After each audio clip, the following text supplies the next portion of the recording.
Summer I turned 10, the river behind Grandpa's barn seemed to breathe with us. We found the materials in a jumble pile, a warped fence rail, a tin lid, a coil of old rope that smelled faintly of tar and rain, and a bottle of blue paint that had probably seen better decades. Grandpa's hands, rough as river stones, guided mine as we set to work, measuring and trimming, the rasp of wood meeting sandpaper like a quiet handshake. The air carried the scent of new-cut cedar, hot dust, and something sweet from the lilac hedge that bloomed along the lane. Grandmother's kettle hummed on the stove inside, and the house kept a steady, patient heat that made the day feel generous rather than urgent. We called the thing a raft, though it was more a stubborn slice of invention, a plank painted bright blue, 2 stout nails anchoring a crusty lid as a sail, rope handles looped in case a friend wanted to help. I remember the chink of the hammer, the way the nails slid in with a small approving tap, and the way Grandpa leaned in close so I could watch the corners become real. He showed me how to sand until the grain kissed back a glow, how to lay a sweep of glue to keep the joints honest, how to press my palm against the wood and pretend the raft was listening to me as much as I listened to it. We shared a smile that felt like the sun finally agreeing with us. By afternoon, the yard loosened into a soft, lazy chorus, the cicadas singing their own hymn, the distant clink of a bucket in the well, the wind lifting the hem of the lilac and letting it fall back in a slow, shy wave.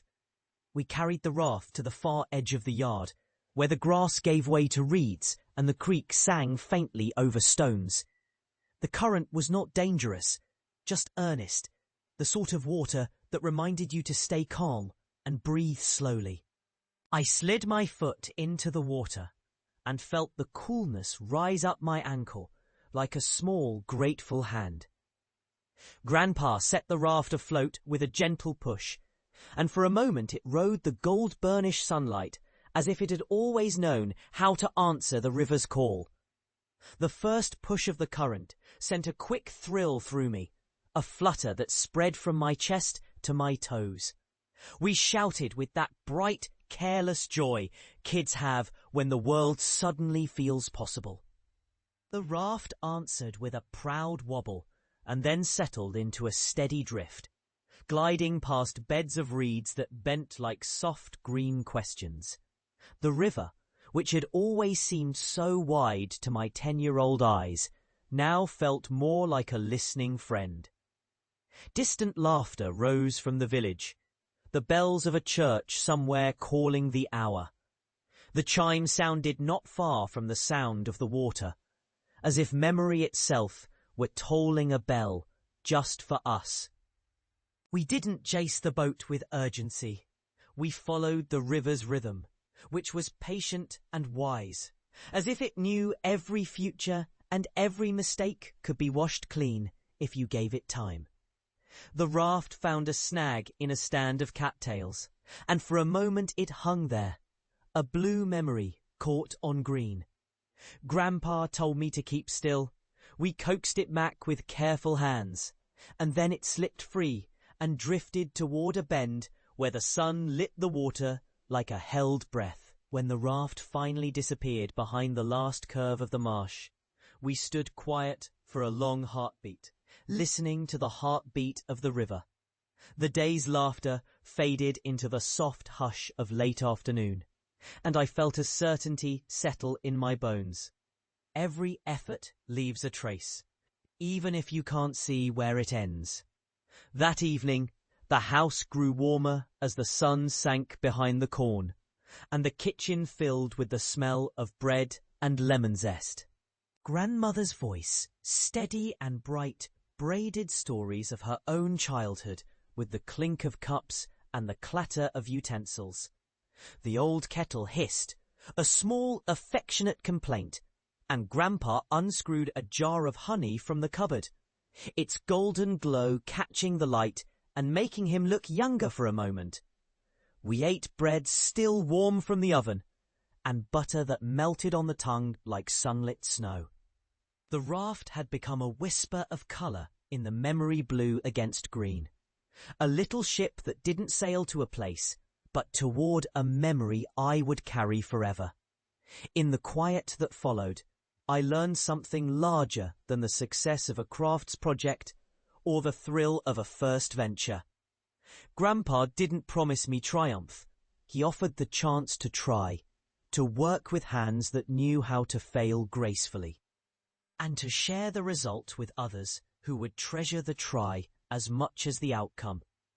The Raft's voyage was never about conquest. It was about learning the language of patience, about reading the river's moods, about fitting one's small will to a current that had a wiser plan. I tasted that lesson in the sunset's last light, when the world's edges softened and the room brightened with the glow of family, of bread, of small, honest labour. It was then I understood that making something with your own hands and then letting it go taught you how to keep what mattered inside you when the moment had passed. As the years unspooled, I found the same quiet wisdom in many ordinary days. The way a kitchen table gathers the day's stories. The way rain on dusty windows sounds like someone softly calling your name. The way a porch chair meets your weight with a familiar creak and a sigh of welcome. The raft became a memory I could turn over in my hands when the world grew too loud. A reminder. It taught me to cherish process over product, to recognize that care once given travels far beyond the thing you made. Now, with more winters behind me than I care to count, the river still speaks in the same old cadence when I close my eyes. A whisper of water over stone, the rustle of reeds, the distant, almost shy laughter of children running along a bank. I am grateful for the hours that felt endless in the long, bright days of youth, for the hands that guided mine, for a grandma's bread and a grandpa's patient eye.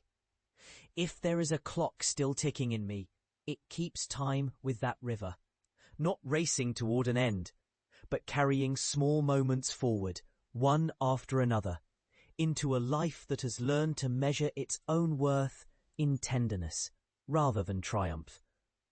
Time does pass, but meaning endures. I tell myself on evenings when the room grows quiet and the world outside softens to grey. I am slow to anger, quick to listen, quick to notice the beauty of a simple day, the feel of sun on skin, the scent of warm soil after rain, the soft oath of a house that has held a family through many seasons. And I am grateful for the summer when a boy learned to drift a blue raft down a listening river, for the way that act of making bound a life to the comfort of kin and memory, for the quiet certainty that love, once given, remains, like the river, always moving, always returning, always enough.